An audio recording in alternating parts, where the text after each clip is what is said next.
Почитувани гледачи, следува магазин Здравје. Јас сум Александар Динев, ви благодарам што сте со нас. Денеска ќе зборуваме за доцнење во развојот на деца, а мој гостен и соговорник во студиото е примариус доктор Душко Фидановски, специјалист, педијатар, неонатолог во клиничката болница Аџи Бадем Систина. Доктор Фидановски, добар ден, ви благодарам што одвоивте време и што сте дел од денешното издание на магазин. Добар ден, благодарам на поканата. На почеток, што се подразбира под задоснет развој кај деца или атипичен развој кај едно дете? Секогаш ние педијатрите, една од основните наши обврски е да го следиме развојот, растот и развојот практично на децата, не само раст во висина, во должина кај помалите бебиња, ја мериме обемот на главата и другите параметри кои што се многу битни, меѓутоа проценуваме и развојот на степенот на развојот на мускулната сила, тоа што се постигнувањата кај децата во смисла на тоа кога почнуваат да ја држат главата, кога почнуваат да седат, кога застануваат на нозе, кога проодуваат. Понатаму развојот, менталниот развој се смета повеќе на грубата проценка, ние општите педијатри нели тоа го правиме, а докторите кои што работат, развојните така наречени педијатри, посуптилно тоа го проценуваат преку тестови.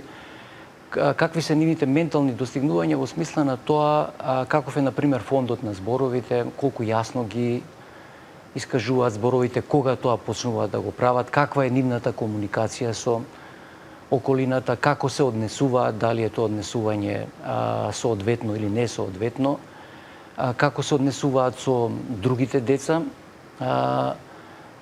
како си играат, дали можат да исполнат одредени вештини, така да сето тоа ја дава сликата за еден нормален развој или пак уочување на некакви отстапувања од развојот. Овие проценки се прават многу почесто во првите неколку години.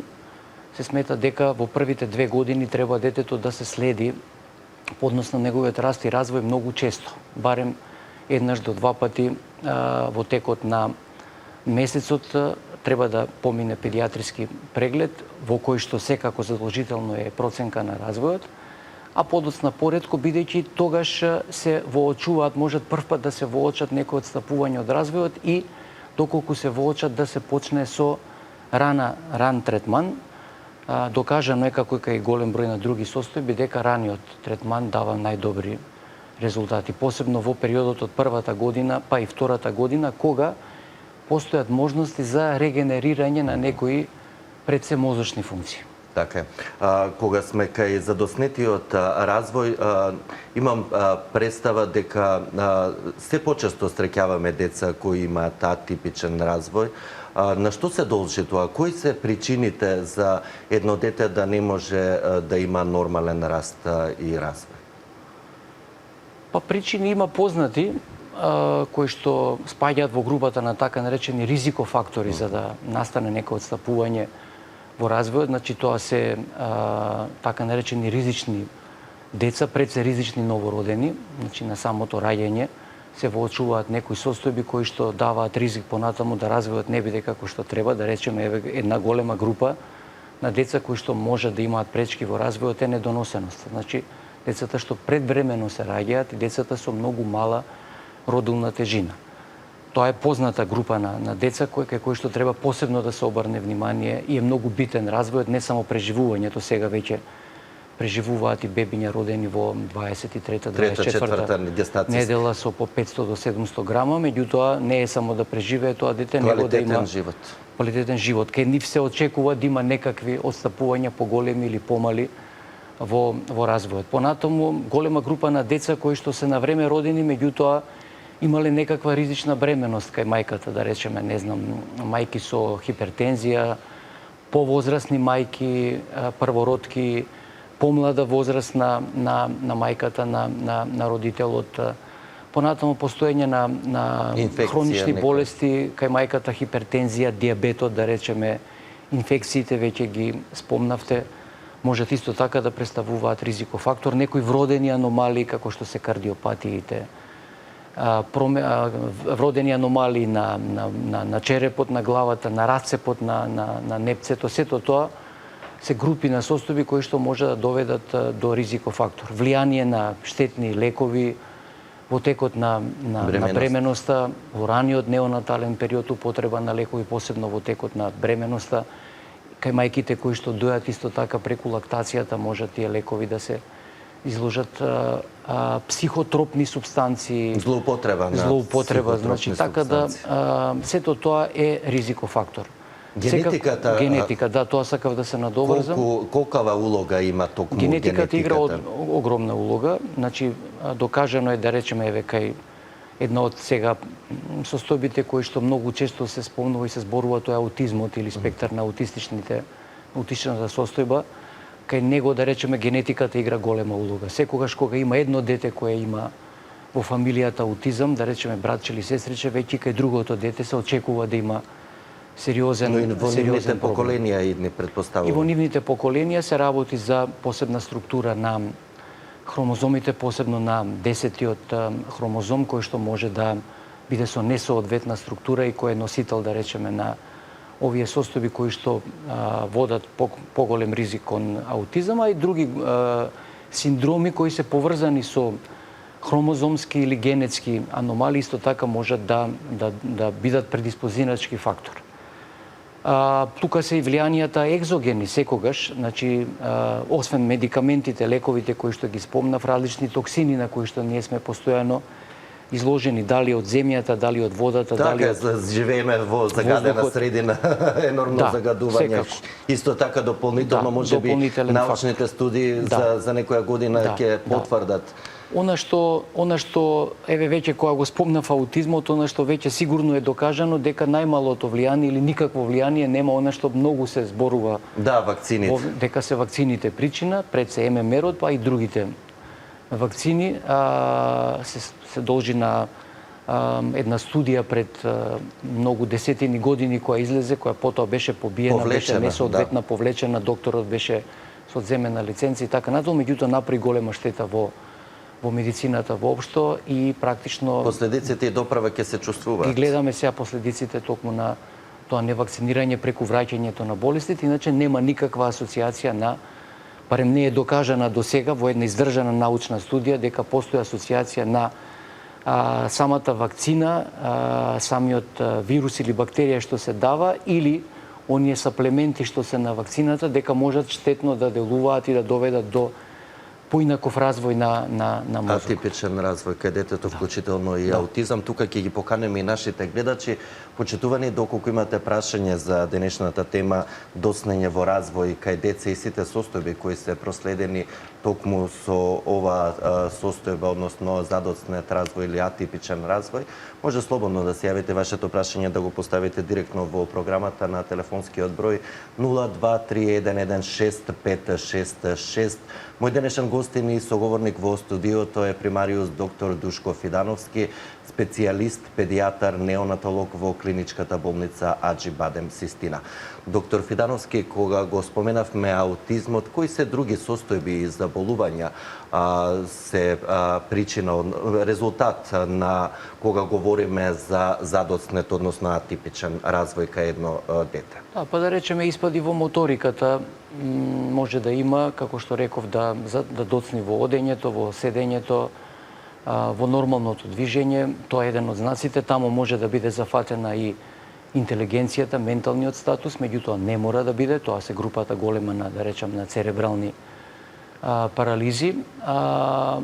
Може да се манифестира како една состојба на несоодветно однесување, комуникација со околината.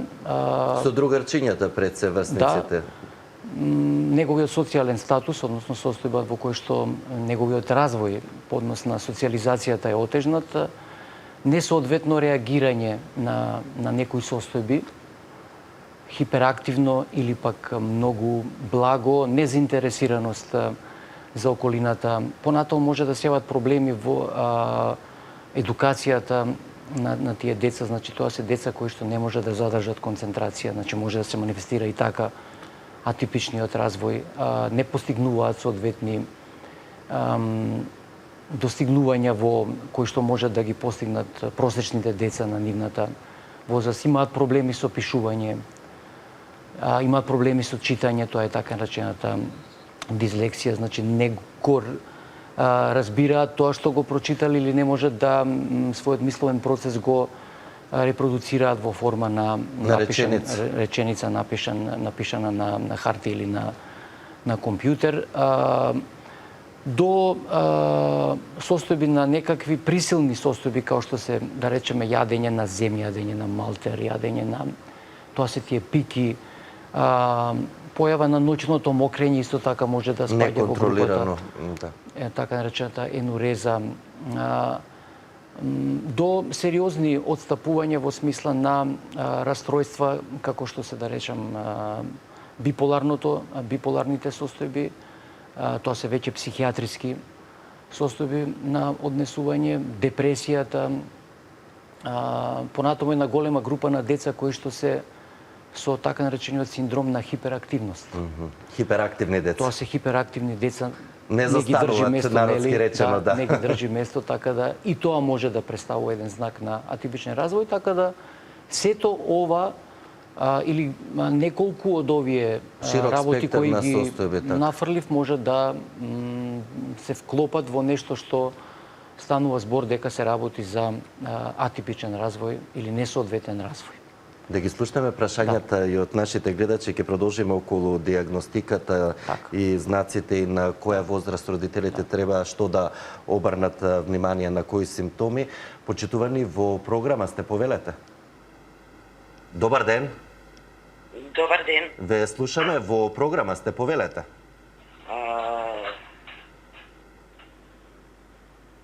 Ало, добар ден. Да, ве слушаме, во програма сте директно, повелете со прашањето. На телефон е Силвана Лазаревска, баба на едно синче од 3 години и 2 месеци.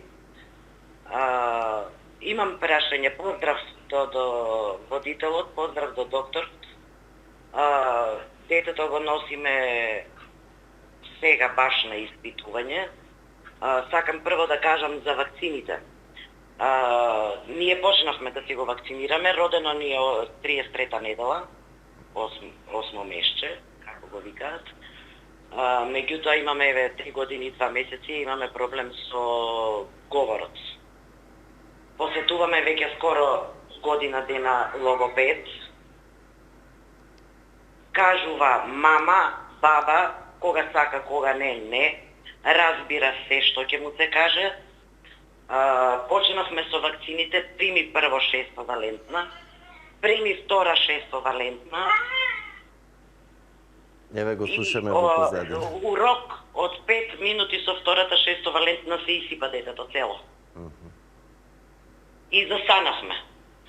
Сега испитуваме, одиме на невролог, одиме на психолог, одиме на психијатар, ендокринолог сега чекаме кога треба да го испитат, имунолог да го испитат. Да, имунолог. Застанавме со вакцините и ни е страв сега од третата 6-валентна што ќе се случи со детето. Освен дали има и некој, имаме и проблем, значи посетуваме дефектолог. Па да видиме сега и со говорот. Хиперактивно дете, од мало откако се роди, 40 дена беше во инкубатор, имаше инфекции, се бореше со многу инфекции, меѓутоа силно па ги преброди сите. Так, останете на линија, доколку имате некое подпрашање за гледачката, за бабата. 3 години и 4 месеци, чинам дека рече. Не оди во градинка. Не оди во градинка, господјо? Почна во градинка, една недела се разболе, доби бактерија во нос. Да, чести се тие при првите престои, да. Добро, значи имаме овдека веќе... Ви благодарам, ќе добиете совет и насока како да постапите. Ви благодарам за јавувањето, секое добро и на вас, и на вашето семејство, и на внучето пред се. Да, господјата веќе ги кажа, практично имам неколку ризикофактори тука, кои што водат кон нешто што најверојатно се работи веќе за развој кој што не е типичен, значи атипичен развој, дете кое што има отстапување од развој, значи прематурно, 33-та недела, имало инфекции, инкубатор, престој, спомна дека еве веќе 3 години детето дека кажува само неколку збора. Да, одреден фонд, да, кратки зборови. Многу мал фонд на зборови. Ова со вакцините и со реакцијата после вакцината на осипот, значи не е многу јасно и може да нема никаква врска со... Да, затоа се тие испитувања. Ова, нели? Меѓутоа, кажа господјата дека веќе има еден мултидисциплинарен пристап кај него. Предпоставувам дека сите испитувања се во тек. Потребен е, нели, нормално еден педиатриски невролошки преглед, потребен е преглед од развоен педијатар кој што треба да процени навистина до кој степен е отстапувањето од развојот, потребен е консултација и со психолог и со дефектолог и потребни се дополнителни испитувања лабораториски. Правење на лабораториски испитувања, генетски испитувања. Да, на имунологија, имуногенетика. Добро би било и невролог, педијатар да биде консултиран. Предпоставувам дека веќе тоа е направено, да се направат испитувања од групата на така наречени имиджинг испитувања, како што е електроенцефалограм од ЕЕГ, скратено во сон, за да се процени мозочната активност, ако е потребно да се направи магнетна резонанца, за да се дојде до практично причината, да се види кој можеби се работи за некаква болест која што би можела на некој начин да се третира, освен со посета на докторите кои што ги спомна, тоа е дефектологот, логопедот во однос на говорот. Значи, овдека веќе доаѓаме до таа ситуација на еден мултидисциплинарен пристап. Што е многу важно, ќе проговориме околу третманот. Потребно е да детето биде прифатено во еден центар. Јас така би сакал да искористам приликата да кажам дека кај нас веќе работи со години центарот за рана дијагноза, следење на деца со пречки во развој, кој што успеавме веќе во текот на минатата година да го докомплетираме со сите специјалности и субспецијалности. Значи, тука во тој центар работи педиатриски невролози, развоен педијатар, специјални едукатори, тука се тие дефектолози, психолог. Ние успеавме да обезбедиме и психолог кој што е посебно едуциран со работа со помалите деца, психијатар, детски и адолесцентен, исто посебна една бранша на психијатри. Тој не е како психијатрите кои што работат со адултните, тоа се посебни психијатри кои што работат со децата, па и со целата фамилија практично, тоа се семени на некој начин. За да ги откријат причините. Терапевти и многу важна член од екипата е и физиотерапевтот. Физиотерапевтот е оној кој што, и тоа физиотерапевт обучен за работа со мали деца.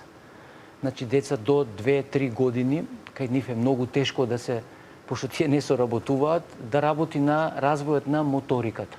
Движењето. Така да гледате дека секогаш проценката е прават неколку специјалисти и субспецијалисти и терапијата исто така се одвива под контрола на неколку субспецијалисти кои што конзилиарно носат одлука за тоа за каква дијагноза се работи и каква терапија треба, кој од сите овие личности, специјалности треба да работи со детето и потоа на неколку месеци се прави повторна репроценка од сите тие ревизија на тоа до каде се достигнувањата, дали сме на вистински пат, дали треба нешто да се измени, што има ново во дијагнозата, бидејќи некогаш дијагнозата е потребно неколку месеци за да се дојде до вистинската дијагноза, бидејќи ова навистина се многу сложени состојби кои многу лесно може да се сгреши и да се каже нешто што не е патологија, да се рече ова е патологија, се работи само за едно отстапување од физиологијата, или нешто што вистински е патологија да се прогласи за нешто што е нормално. Така да ние сме многу горди на овој наш центар кој што работи во склоп на детскиот одел, каде што можеме да направиме еден интегрален пристап во решавањето како во дијагнозата, така и во третманот и да им помогнеме всушност на децата кои го имаат тој проблем. Така да доколку предпоставувам дека господјата веќе го носи своето внуче, односно родителите веќе се обратиле на такво место, меѓутоа еве уште еднаш потенцирам дека во нашата болница во Аџибадем Систина постои овој центар со сите можности, со сите специјалности, со сите доктори од различни бранши кои што можат да дадат најинтегрален пристап како поднос на дијагноза, така поднос на терапијата и многу е битно да се отпочне рано терапијата, во првите неколку години. Веќе една спомнав, меѓутоа повторно сега ќе кажам. Значи, најдобри резултати има доколку се почне во првите 2 до 3 години да се работи со овие деца. Работењето со овие деца доведува до тоа да нивниот квалитет на живот се подобри, да тие деца имаат еден Да, баш токму тој период кога почнуваат да растат и да се развиваат, тогаш да се интервенира и да се работи уште на почеток со нив. Да дадеме предност на прашањата и од другите гледачи, да не ги оставиме долго да чекаат на линија. Почитувани, во програма сте, повелете. Добро утро и добар ден на докторот и на вас како водител во студиото. Имам едно кратко прашање до докторот. Јас имам внук со аутизам, 9 години. Дете е родено најнормално со сите вакцини примено до година и пол. На година и пол ја прими ММВ-ова вакцината и детето од тогаш, а до тогаш и баба и дедо и све нормално, све најнормално. Прашањето мое до докторот е, пошто на почетокот ме предизвика тоа дека нула вакцините дека не се, прашањето мое е, ако детето се однесе во периодот на вакцинација, умеѓувреме, докторот што треба да го прегледа, да установи дали детето треба да ја прими вакцината заради здравствени причини, дали има вирус, дали има почеток на некое, да речеме, настинка некоја или све, докторот помине лесимично, добро е, иди, прими вакцина, дали тогаш децата не можат да добијат аутизам. За внукот наш, јас тврдам дека е тоа, затоа што детето после 72, значи не сакам приказните да ги ширам понатака, ја имам и внука, сестричка негова, 7 години во училище, здрави, прави и све. Према тоа не сакам да бидам антивакцер, да речам во однос за тоа, меѓутоа не можеме да тврдиме дека не може детето да добие од вакцина само ради оваа причина. Не прегледано како треба од докторот, пуштено да ја прими вакцината, тоа не можно да се избори за тоа и тоа е тоа. Ви благодарам. Да, ви благодарам. Имате право секако како баба, како родител на ваше мислење и ваш став. Меѓутоа, еве ќе ослушнеме и коментарот од доктор Фидановски. Сепак науката, медицината говори сосема нешто друго. Значи, ова е невозможно. Веднаш ќе кажам дека ја примило вакцината и одма наредните денови, што се вика, престанало да прави нешто што правело предходно. Мислам, тоа ниту една вакцина, тоа е лек некаков да добие штетен, некаков штетен аген за да може да доведе до такво оштетување. Значи, вакцините и реков веќе дека воопшто не се во никаква асоциација со појавата на аутизмот и на сличните други заболувања. Но може ли некоја инфекција, како што рече гледачката, непрегледано со вирусно... Ги спомнав веќе вирусите како една од причините, ги спомнав и другите штетни нокси од различна природа, кои може да доведат до оваа состојба, меѓутоа секогаш мора да има и некаква генетска предиспозиција. Секогаш за секоја болест имаме внатрешни и надворешни фактори. Надворешните фактори се овие штетни агенси, меѓутоа она што не знам кој пат го потенцирам и ова го зборувам секој ден и во ординациите, дека најчесто инкриминирана е ММР од вакцина како причина за појава на аутизам. Да, дури ваши колеги Зошто е тоа така? Зборуваат сега јавно да кажеме, значи остајте го што го демантираат и го критикуваат и надлежните. Остајте го детето да прозбори, да прооде, па тогаш ставете МРП вакцина. Зошто е тоа така? Тоа е така бидејќи најчесто знаците за аутизмот и за сличните болести на аутизмот се откриваат во текот на втората година. И детето имало тогаш некакво однесување, се поклопува. Значи се поклопува тој период. Таа е вакцина која што се прима на 12, односно на 13 месеци. Обично, оние црвени заставички што ги викаме ние аларм, знаци за аларм, за алерт кај децата се појавуваат во тој период. Многу тешко може да се уочи некакви знаци на некакво несоодветно однесување, кај Многу дете порано. од 6 или 7 месеци, или говор кој што не бил до тогаш нели нормално воопшто ни присутен развиен, кажувало некои зборови кои немаат никакво Тогаш гугаат, значење. како што се вели Да, народски. така да секогаш се поврзува со ММР-от. Значи, јас сум тука дециден, уште еднаш ќе повторам дека до сега науката, научни докази никакви не искажала, односно не покажала дека било која од вакцините, па и ММР вакцината има некаква врска со појавата на аутизмот. Има други, реков веќе. Да, рековте, се поклопуваат ризик факторите, да, а тоа токму дека со тој детето треба да период, биде да. соодветно прегледано и си има состојби, контраиндикации кои Така е. укажуваат на тоа дека детето во тој момент не треба да се Затоа е потребно вакцинира пред се 15-20 најчесто. минути, да. Пред се такви некакви акутни инфективни состојби, инфекции во А децата моментот присутни. на таа возраст се доста склони. Да, а тие се склони обично почнуваат и во градинка да одат, така да треба да се секако направи еден соодветен преглед, ако треба и лабораториски дополнителни испитувања за да се уочи дали детето навистина е здраво. Има една група на деца кои во тој период можеби се наоѓаат во фаза на инкубација од некаква болест, изгледа сосема здраво, значи И ова го поттикнало тој добива процес. вакцина, се јавува после ден-два реакција која може да биде предизвикана и од вакцината, да речеме температура, некакво пореметување во однесувањето во смисла да детето не сака да јаде, не е расположено, кое е потенцирано заради тоа што детето се разболува. Практично имаме вакцинирање, предизвикање на реакција од вакцината и од самата болест и изгледа тоа многу по-драматично и родителите го поврзуваат еве го ова е од самата вакцина. Доколку имаме и следен гледач, или ќе направиме повторно пауза со гледачи, во програма сте почитувани, ми јавуваат од режија дека сте на линија, повелете. Добро утро, добар ден. Добар ден. Поздрав до вас и до докторот. Поздрав и до вас. Би сакала посебен поздрав и до докторот, бидејќи и тој наш педијатар, еве, втор месец веќе. Имам едно прашање кое што не е поврзано со аутизмот, но е поврзано со... Да, темата не е аутизам, атипичен развој, вклучително и аутизмот, но не однесе прашањето и ојавувањата сосема во друга насока. Повелете. Моето прашање е следното. Значи, од вчера јас јавив симптоми на стомачен вирус, проследени со повраќање и со како мајка, проследени со повраќање и со диареја.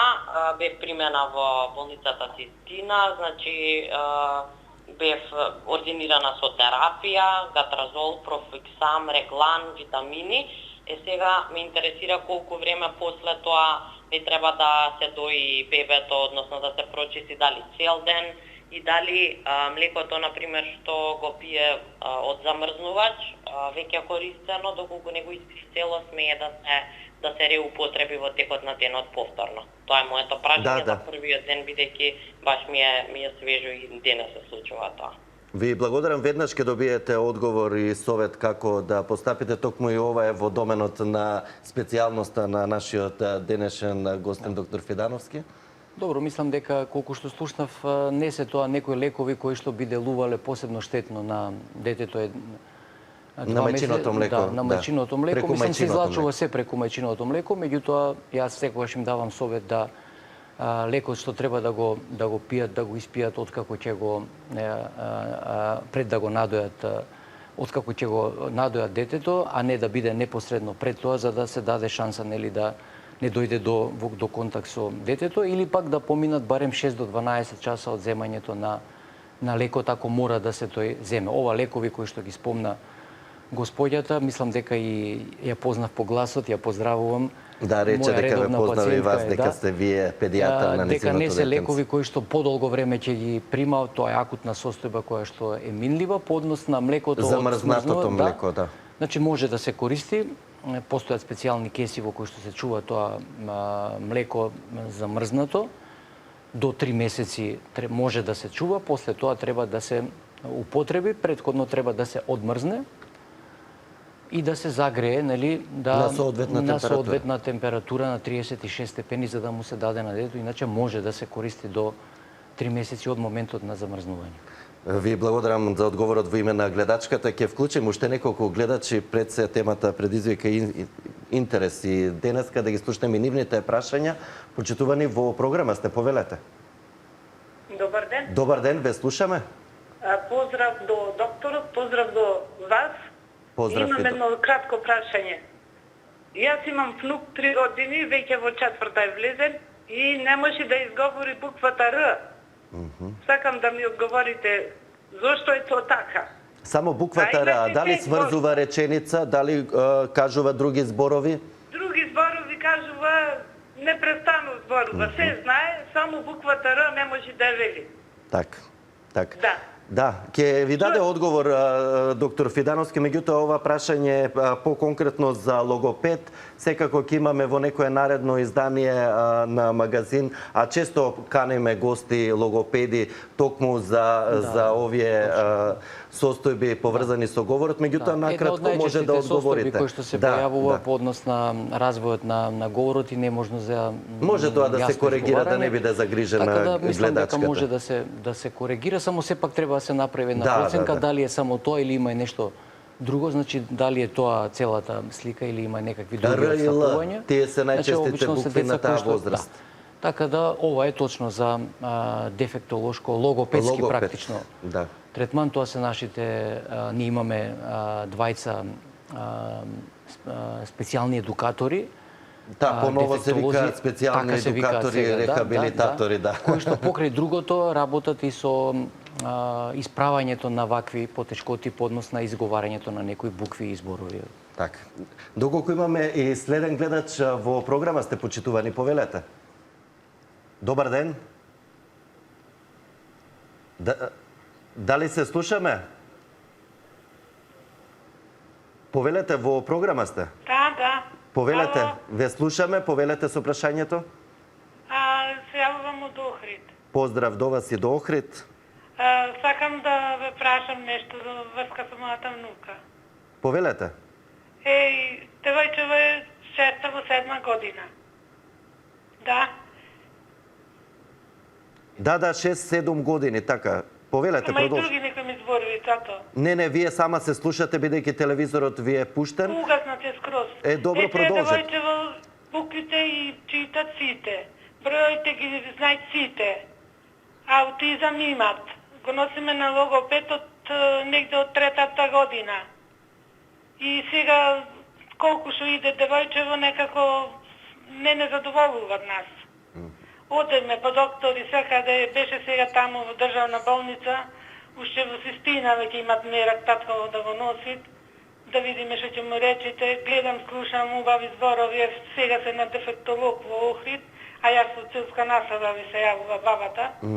Сега дали има понатака нешто што да се прави, како да се прави? Можност за подобрување на таа возраст. Да, предпоставувам тоа ви е прашањето на 6-7 години. Секако ќе добиете, се извинувам, ќе добиете одговор од доктор Фидановски. Да, секако ја поканувам гледачката, господјата да закаже кај нашиот развоен педијатар, професор доктор Анета Демирџиева, која мислам дека треба да направи една проценка прво кај тоа дете, да види за каков тип на отстапување, дали е навистина тоа аутизам или се работи за нешто друго. Ако треба, проценката ќе биде направена и од дополнително од другите субспецијалисти кои што работат кои ги спомнавте, во тој така, центар, да. нели, кои што веќе ги спомнав. Ако треба ќе се направи дополнителни лабораториски други миџинки испитувања за да се направи прво една проценка и потоа да се завземе еден вистински правец во лекувањето. Лекувањето, дел од лекувањето е и работа со специјален едукатор,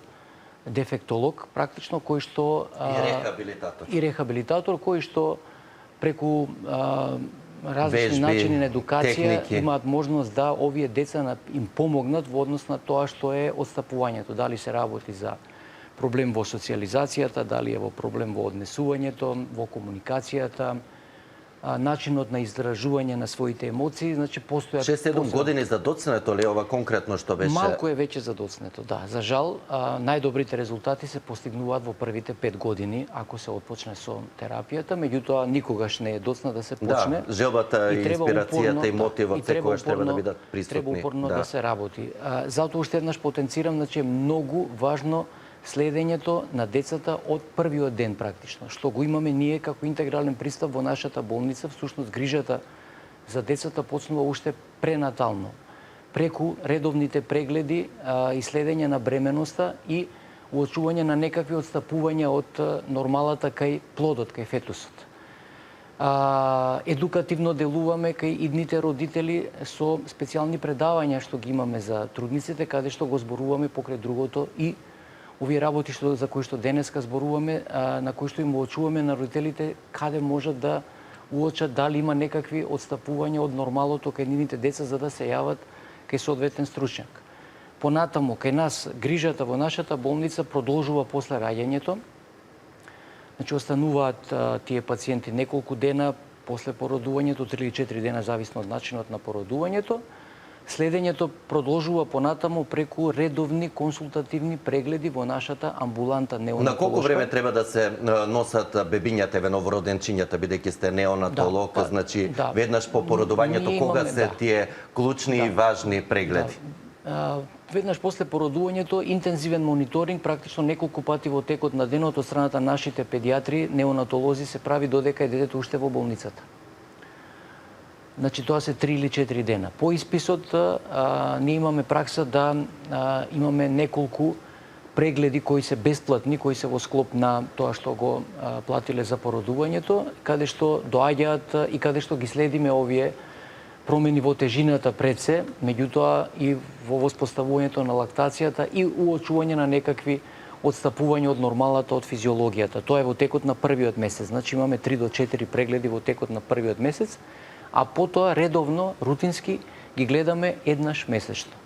Таков ритам на правење на фоллоуап, на следење на децата, го продолжуваме во текот на втората година, со тоа да тогаш обично ги повикуваме на редовни прегледи на 2 до 3 месеци, еднаш во 2 до 3 месеци. Покрај прегледот од страна на неонатолог, ние имаме и преглед, скрининг, така наречен, на слушен тест, значи аудиолошки скрининг, проценка како е развоен слухот кај детето, тоа го правиме уште во првите денови, што е многу битно исто така, доколку детето има оштетување во слухот, може тоа да биде една од причините за понатаму да има несоодветен или атипичен развој. Правиме метаболен скрининг, скрининг на болести кои што можат исто така да доведат до појава на дел од причините кои ги споменавме. Да, бидејќи сме пред самиот крај од емисијата, на кратко предпоставувам дека и сите родители ги интересира тоа.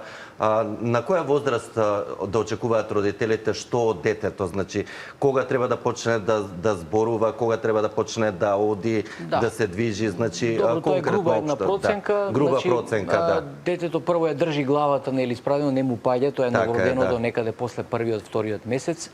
Грубо да речеме, почнува да седи самостојно некаде меѓу 6 и 8 месец, да седне во седната положба, самостојно, без придружба, без придржување, да се исправи на нозе би требало до крајот на првата година и да почне со придржување да ги прави првите чекори, а потоа да почне и да оди после првата година. По однос на говорот, во првата година се кажуваат неколку двосложни збора како мама, тата, баба, кои во првите, да речам, 6-7 месеци може би немаат некакво значење, меѓутоа потоа веќе се однесуваат на особата на која што нели се обраќа тоа дете, почнува да разбира, да одговора на своето име, да речеме. Понатаму говорот се развива, почнува да врзува 2 до 3 збора во реченица. Би требало до крајот на втората година веќе да има еден задоволителен фонд на зборови, да прави некои прости, да речам, реченици кои што ги врзува, да има соодветно однесување, да има нормално однесување, да нема голема активност, ниту пак голема смиреност, да речеме. Комуникацијата да биде како што треба, со околината да разбира, да се интересира, да покажува интерес, да одговара, да се дружи со врсниците. Така да во првите 2 години, да речеме, тоа се тие работи на кои што треба да внимаваат и кои што треба да... Ако отстапува, тогаш да побараат веднаш соодветна стручна помош. А не да рече, па добро, јас, да речем, проодев на толку и толку многу битен сегментот е стигмата и занемарувањето од страна на родителите, затоа што се уште живееме во традиционална средина, поготово посебно по малите места, значи со тоа само му наштетуваат на детето. Точно, така, со тоа да имам печаток, бидејќи јас веќе 36 години сум во областа на педиатријата, дека веќе родителите многу понавремено реагираат, дури и некогаш и премногу брзо и рано реагираат и таму каде што нема некаков проблем, меѓутоа здравото лозијето го чува, така за е. И разлика треба од да родител изминатите секој е години, сега загрижен, веќе има мислам право да дека биде веќе загрижен. почнуваат се понавремено и да бараат помош и да ја прифаќаат состојбата и да соодветно нели работите не бидат испуштени нели од контрола. Така е, доктор Фидановски, ви благодарам за гостувањето и ве очекувам повторно да бидете мој гости, напред се за советите и искуството кое го споделивте со нашите гледачи на денешната тема. Благодарам на поканата уште еднаш. Почитувани, тука е и крајот на денешното издание на Магазин. Ви благодарам за вниманието, ве поканувам да бидете повторно со нас и утре, а утре во Магазин Здравје ќе зборуваме за срцев удар. Во меѓувреме останете со програмата на Сител телевизија, имајте убав ден и грижете се за вашето здравје. Пријатно!